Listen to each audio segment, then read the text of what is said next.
pepper chicken එකක් හදන හැටි මම කියලා දෙන්නයි යන්නේ දැන් ඔයගලන්ට අද. හැබැයි Chinese style එක නෙමෙයි Indian style එකට. චුට්ටක් සැරට මේක ගොඩක් සැර කන්න අකමැති සැර කන්න බැරි අය නම් try කරන්න එපා. මොකද ගම්බිලි සෑහෙන්න දානවා නමේ හැටියට. මම අරන් තියනවා chicken කිලෝ එකක් විතර. මේක කහයි ලුණුයි ගම්බිලි කුඩු චුට්ටක්කුයි දෙහි උෂ ටිකක්කුයි දාලා අත ගාගෙන මම overnight තිබ්බා. ඕගොල්ලෝ අඩු ගානේ පැයක්වත් මේක තියලා තියන්න. සුදු ලුණු මේස හැඳි 2යි, ඉඟුරු මේස හැඳි 2යි. අමු මිරිස් මං හීනියට කපා ගත්තා දැන්. කරල් 4ක් විතර. ලොකු ලුණු ගෙඩි 2යි, කල්පිංචා ටිකක්කුයි, කුරුඳු පොතු, එනසල් 6ක් 8ක් විතර. කොත්තමල්ලි කොළ, ගම්මිරිස් ඇට. මේක ඇට ගන්න එක වැඩිය හොඳයි. ඒ වෙලාවට කුඩු කරලා ගන්න එක. මොකද සාමාන්‍යයෙන් පැකට් එකේ මේවා සාමාන්‍යයෙන් තරම් සැරක්කුත් නැහැ රසත් නැහැ කලවම් කරපු ඒවත් තියෙනවා සමහරක් වෙලාවට. ඒ නිසා වැඩි හොඳයි ගම්මිරිස් ඇට ඒ වෙලෙට කුඩු කරලා ගන්නවා. අමු 3-5 තෙල් කහ ලුණු වතුර චුට්ටක් ඕනේ.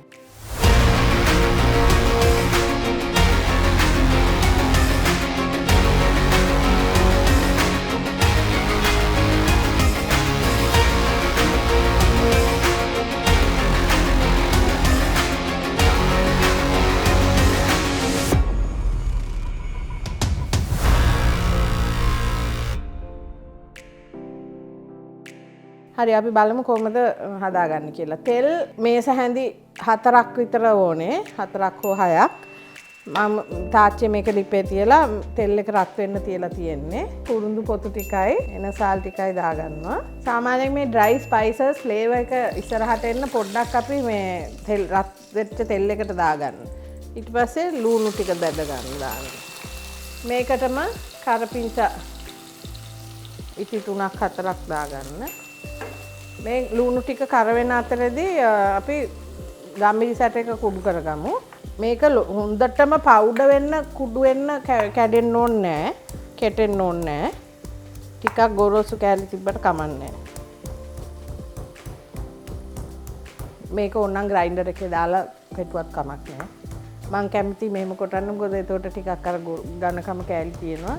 එතකොට රසයි. ගම්මිරිස් ටික මං කෙටුවා. මේ වගේ ටිකක් ගොරෝසුවට තිබ්බට කමක් නැහැ. ලුණු ටික දැන් බැදිලා ඇති. මේකට ඉඟුරු සුදු ලුණු ටික දාගන්න.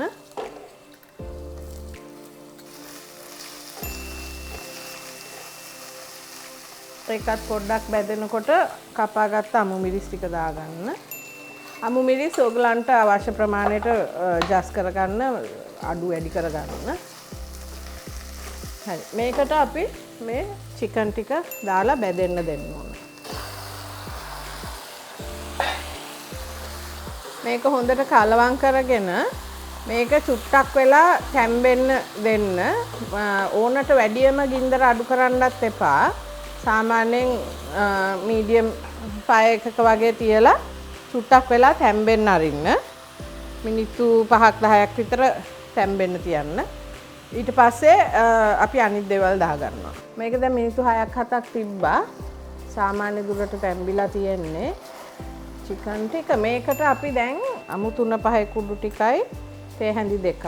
මේ කොටාගත්ත ගම්මිරිස් කුඩු ටික මේකෙන් ගම්මිරිස් කුඩු තේ හැඳි 2ක් විතර අයින් කරන්න.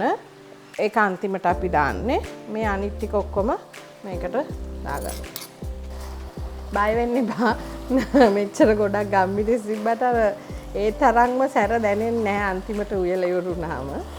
මේක හොඳට කලවම් කරගන්න ගම්මිරිස් ටික චිකන් වල තැවරෙන්න.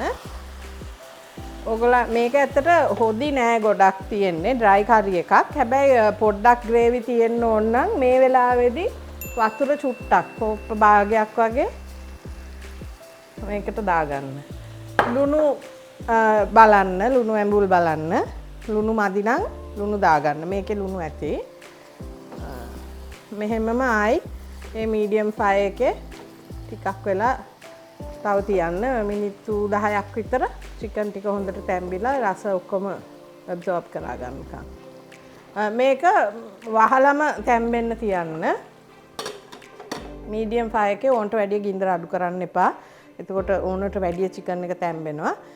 ඉඳලා හිටලා පොඩ්ඩක් ඒ අතරදී ඇරලා කලවම් කරන්න මොකද නැත්නම් යට අඩිය අල්ලන්න බලයි. මේක අපි 10 minutes විතර තියමු. දැන් අපේ චිකන් එක හරි ඔක්කොම හොඳට කලවම් වෙලා ෆ්ලේවර්ස් ඔක්කොම ඇබ්සෝර්බ් වෙලා තියෙන්නේ. මෙතනදී අපි අර ඉතුරු කරගත්ත ගම්මිරිස් කුඩු ටික දානවා.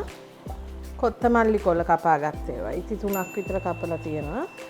මේක දැන් ගම්මිරිස් කුඩුයි කොත්තමල්ලි කොළයි දැම්මන් පස්සේ ආයෙ තව තැම්බෙන්න දෙයක් නැහැ. කොත්තමල්ලි කොළ වල පාට හිටින්නේ එහෙමම පොඩ්ඩක් රත් වුණාම ඇති. මේක අපි ඩිෂ් එකකට සර්ව් කරගමු. මේකට බෝන්ලස් චිකන් ගන්න පුළුවන් කැමති නම්. ඒ වුණාට කටු තියෙනකොට ෆ්ලේවර් එක වැඩි. ඒ නිසා මම කැමති මේම කටුත් එක්ක ගන්න.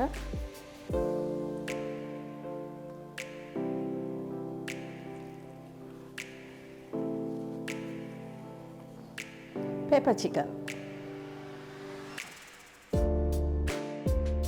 මගේ ප්‍රෝග්‍රෑම් එක ඔයගලන්ට ප්‍රයෝජනයක් වුණා නම් ලයික් කරන්න, සබ්ස්ක්‍රයිබ් කරන්න, යාළුවොත් එක්ක ෂෙයා කරන්න.